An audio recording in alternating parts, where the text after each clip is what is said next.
A couple of weeks ago, Margaret and I popped up to Chester for a long weekend, and it wasn't by accident that Making Tracks 4 was on display in Chester Cathedral.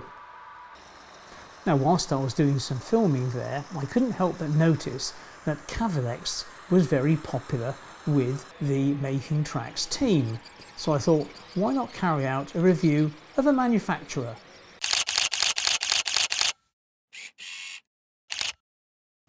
Hi, welcome back to Chadwick Model Railway. I'm Charlie and you join me today on a review of some of the Cavalex range.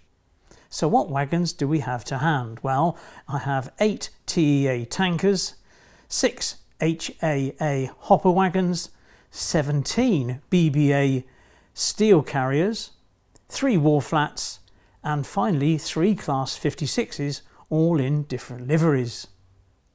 Now, it's worth a mention that Cavalex have been around since 2016, and the two directors are Cavan Millward and Alexander Perkins. So you've got Cavan and Alex. So Cav, Alex, Cavalex. Straightforward, really.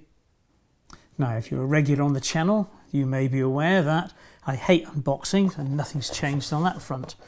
But it is worth mentioning, just for once, the way that this thing is packaged, because, if I can get out okay, unlike some models where you take it out of the ice cube packaging and then you kind of tip it up to get the steps out and all the other bits that have fallen off, Cavalex have screwed it to a mountain tray. And I feel quite confident when I do that, but isn't that a pretty nifty way of transporting their models? You get a feeling of security that you are getting a decent product just because of the way they've ingeniously looked at the packaging. Well, here are our 4 wagons. I said it was an HAA. Actually, I misled you. It's a Hop AB. It's the earlier wagon. It's obviously it is an HAA wagon, but it's Hop AB in a pre-tops classification. Now, what do I do when I buy wagons or whatever? I have a sort of a regime before I set them to work, and the first thing I do is I check the backs. The first thing I do is check that they are serviceable and complete. Otherwise, I send them back. Next thing I do is I check the back-to-backs with this brass 14.5 back-to-back gauge that you can buy from DCC Concepts. 14.5, decent gauge like that. And the next thing I do is, before they can come onto my layout, I need to make sure that the NEM pocket height is correct, and that means the use of something known as a Simboa height gauge. Now, that's all it is. It's a simple piece of plastic with a spigot. Now, if you put it on the rails and then you get a wagon with an empty NEM pocket, and what should happen is when you line these two up, when you drive one into the other, then the pocket should engage in the spigot. Lovely. And I'm sure you can see that it drives in precisely. So we know that on this Bachmann conflat, it's good. Lovely. And now switching to the wall flat, hopefully you can see when I drive this one in. Perfect. Lovely. What's the consequence of all this? Well, it actually means that you can change your couplings at will, and I tend to use, in certain instances, I use KD couplings. Now, hopefully you can see here on the other camera that if I put that, the KD to KD, that the height is right. And the reason the height is right is because this NEM pocket on this conflat is at the right level, rather than getting stepped couplings and all this palaver. So I can safely say, hand on my heart, that these wagons from Cavalex, along with the Class 56s, all have the correct NEM pocket height. Brilliant. So we now know that should we decide to go to magnetic couplings or to KDs or to whatever, that we will have decent coupling between our train, between our locomotive and our train, as it were. Lovely. Right, moving on a little bit. Now, all these wagons suffer from the same disease, and that is the war of the underframes. The underframe detail on these wagons is incredible, as it is with other manufacturers now. And we all are astounded by it, but I kind of think, did we really need to go to these extremes?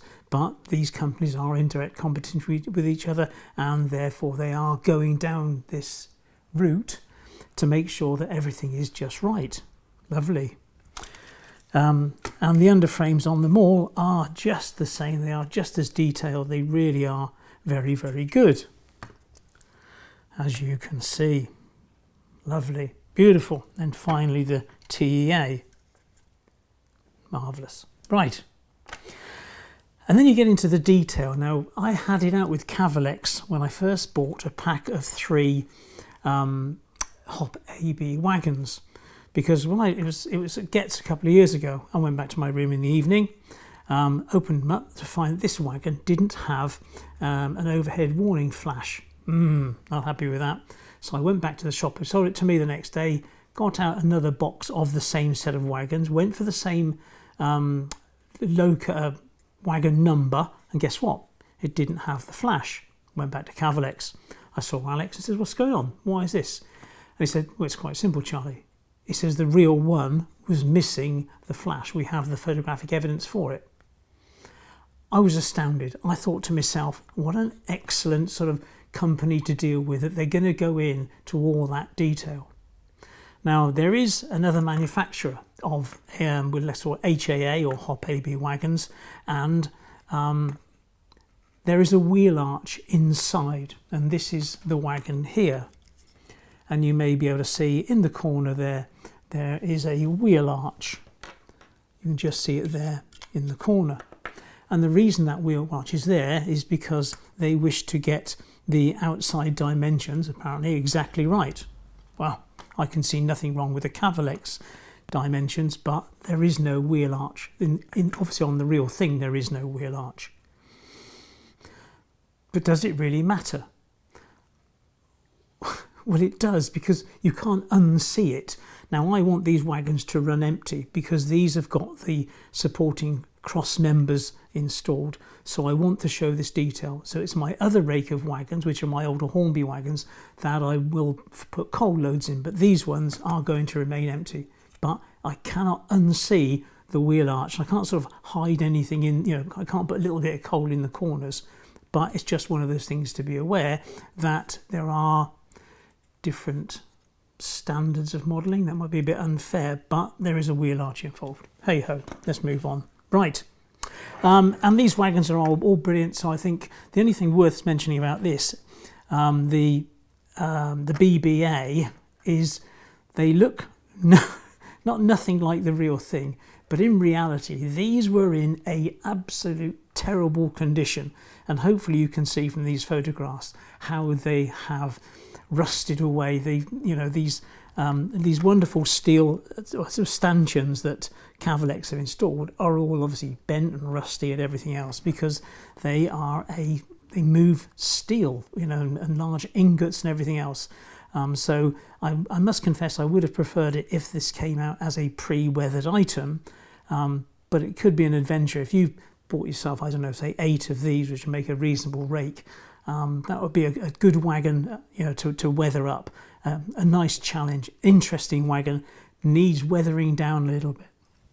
Now, talking of weathering down, my good friend Lance has invested in 8 of these, the TEAs, and he has weathered them in various conditions. And as you can see here, he's put some oil, and I'll show you a little later the graffiti that he's installed. And he's made a good job of these. They're a decent sort of wagon. They all look a little bit different, and fair play to him. And I must thank Lance for loaning me his 8 wagons along with his Class 56. And he's done a light weathering on this, and we will see this a little later, but he's made a decent job. So moving on to the 56s now. I've mentioned the one from Lance, and this is from a friend of mine called Ed, and it's a beautiful wagon. But when he bought it from the retailer, it didn't come with sound. He bought the DCC ready version, and the fans worked and everything else, but obviously no sound. And he thought, I need sound after all. So he went to Lego Soundman Biffo, bought the file, downloaded it into an ESU programmer and popped it into the machine. However, spacebar, from Biff, the sound file doesn't have the capacity to turn the fans. Those auxiliary sort of modules aren't turned on, and you have to remap it yourself, and you might not have the ability to do that. So if you do buy a Class 56 and then you want to upgrade it to sound, if you then buy the sound file, not the sound file, sorry, the sound chip from Cavalex, then you'll find it has the full functionality with the fans all working on that sort of thing. And the sounds are similar, they are a little different. I can't tell you if one is better than the other. It's not within my remit. I'm not that kind of way inclined to know the finer sort of values of a 56 sound file. It's not my bag. But let's move on to the 56 then. Oh, sorry.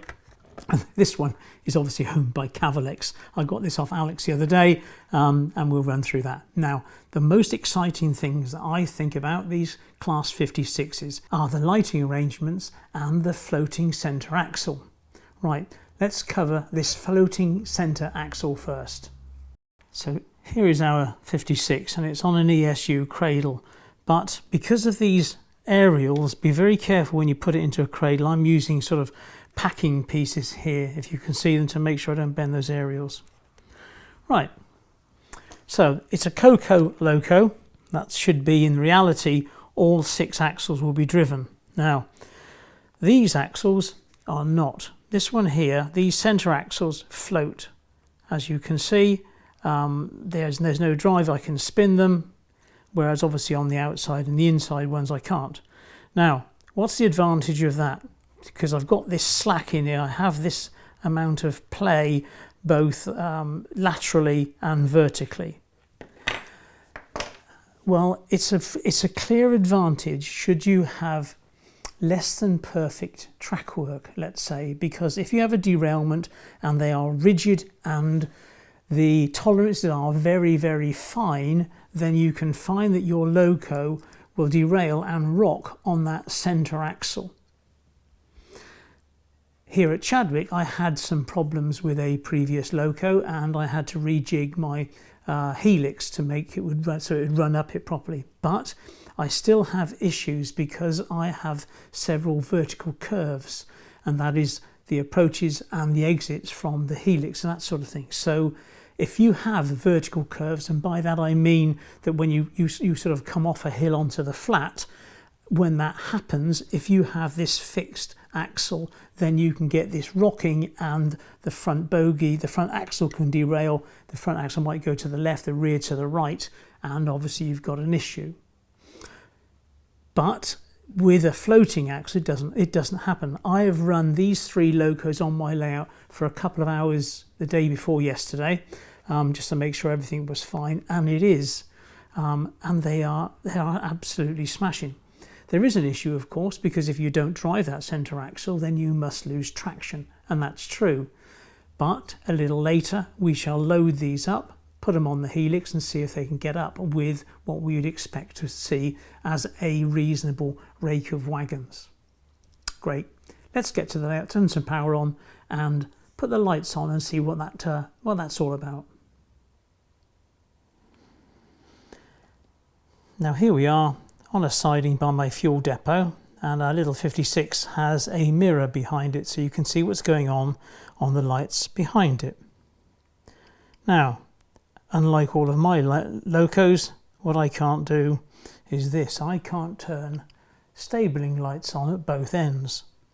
Marvellous. So let's run through a scenario. So the driver comes along and obviously needs to jump into his loco, so the first thing he's going to do is open the door, jump in and close it behind him. Lovely. You can't really see what he's doing, so let's turn the cab lights on. That's better.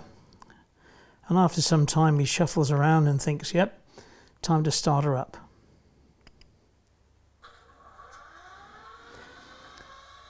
Now the stabling lights will dim and the cab light goes out as the loco pulls all the electrical power to start the engine, and naturally they then come back up to full brightness.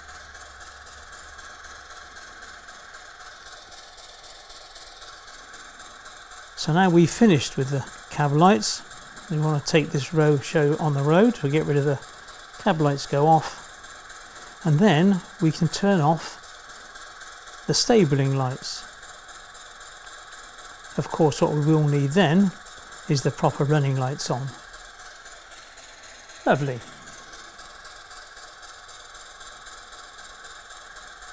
Now when she's all coupled up, ready to go about her business, naturally you wouldn't have the rear facing red lights on. So we can get rid of those. Then she's ready to go about her business and she'll need her front running light. And then off she goes.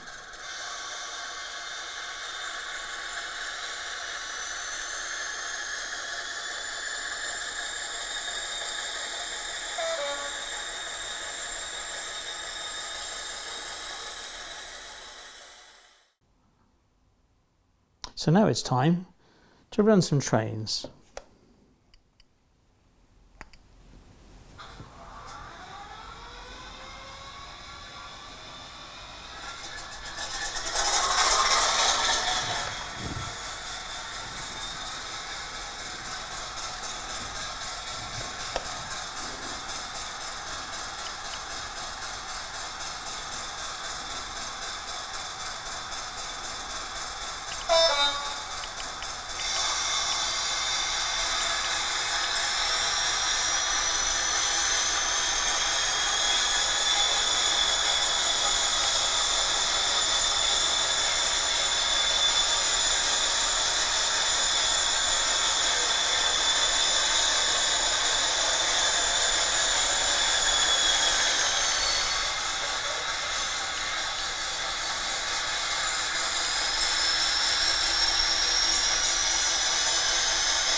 So a summary time. Let's talk about these 4 wagons first, shall we?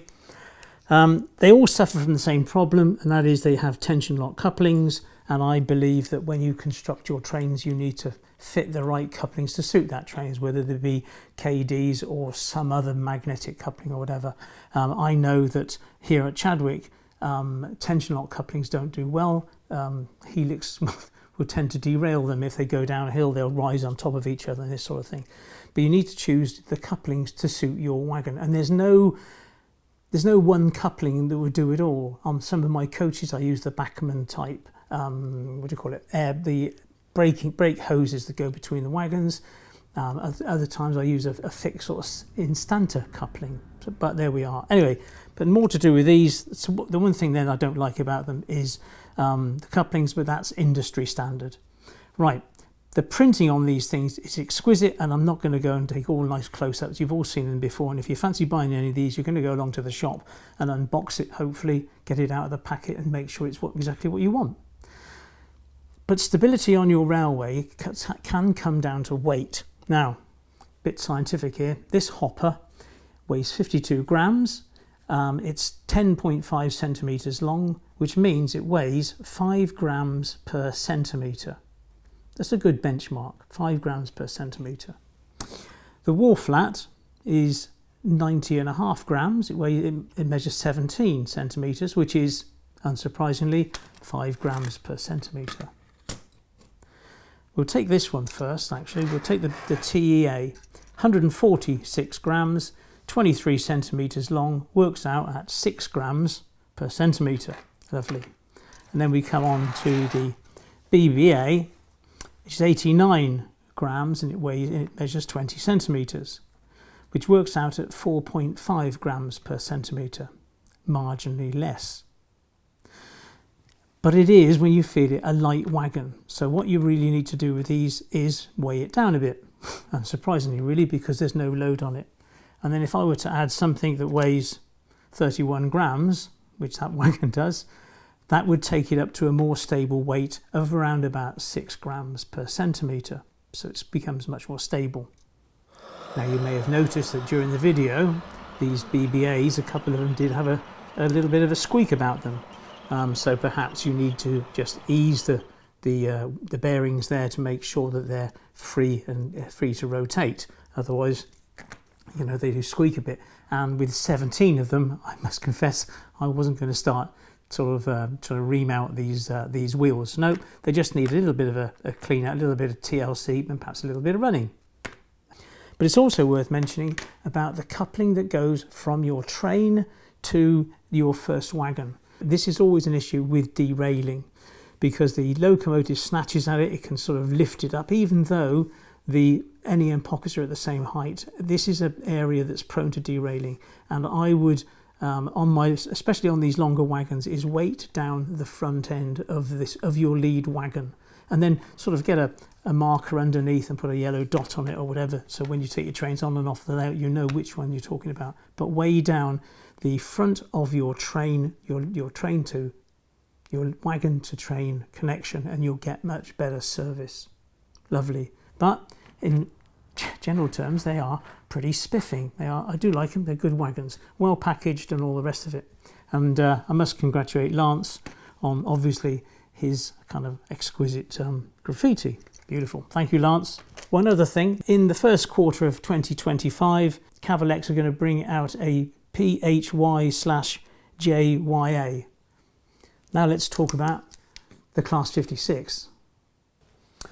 Now there were a couple of features that didn't really come over well in the video. Now obviously first one is a visual one of where does the decoder go. Well, as you can see, it sits behind this panel which is held in by magnets. It's a great little design, and if you want to pull the decoder to upgrade to, say, from a DCC ready to a sound fitted one, it's all quite straightforward.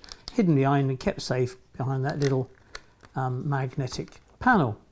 Now they also have working fans, and if you dig into the manual you'll find the function numbers for the fans to come on independently when she's working in heavy mode. I couldn't film it during the video because it was trying to chase it around with an iPhone and you're trying to whiz about, But here's a little bit of footage. You can see that the fans turn on independently, and then when you turn off the function, they obviously turn off, but they will come on when they want to, not necessarily when you want them to, which is an ideal kind of operation really. So 2 working fans. And finally, it has flange squeal automatically applied. So when the locomotive goes into a reasonably sharp turn or a point or whatever, that sharpness is detected by the bogies and the flange squeal comes on, and then when it straightens up, the flange squeal goes off. It's a function you can turn on or turn off, but I'm sure you noticed that during the helix sequences you could hear the flange squeal because it was operating on 3rd and 4th radius curves, and that would trigger the flange squeal. Nice idea, I like that, rather than trying to fumble around on your own controller turning them on or off.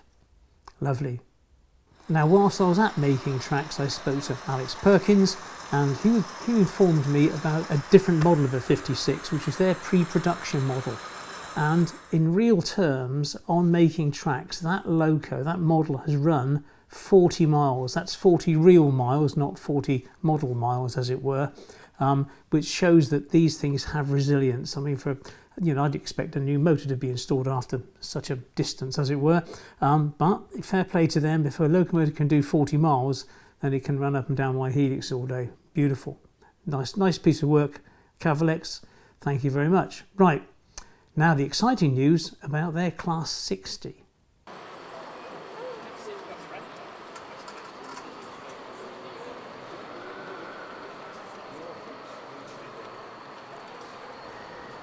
Well, here we are back in Chester Cathedral at Making Tracks, where the Class 60 is proving its worth. It's certainly cutting its teeth. You must excuse the erratic speed of these trains because they're all driven by children under supervision using little iPads. And the Class 60 is certainly setting its pace and proving to be a reliable machine. I might add that the small grey snowplough fitted is actually magnetic, and you can pull these off and they reveal an NEM socket underneath to make it more flexible as you wish to fit out the valance of your loco. They're being shipped Q4 of 2024, so they should be ready for purchase this Christmas, so do keep your eye out for one.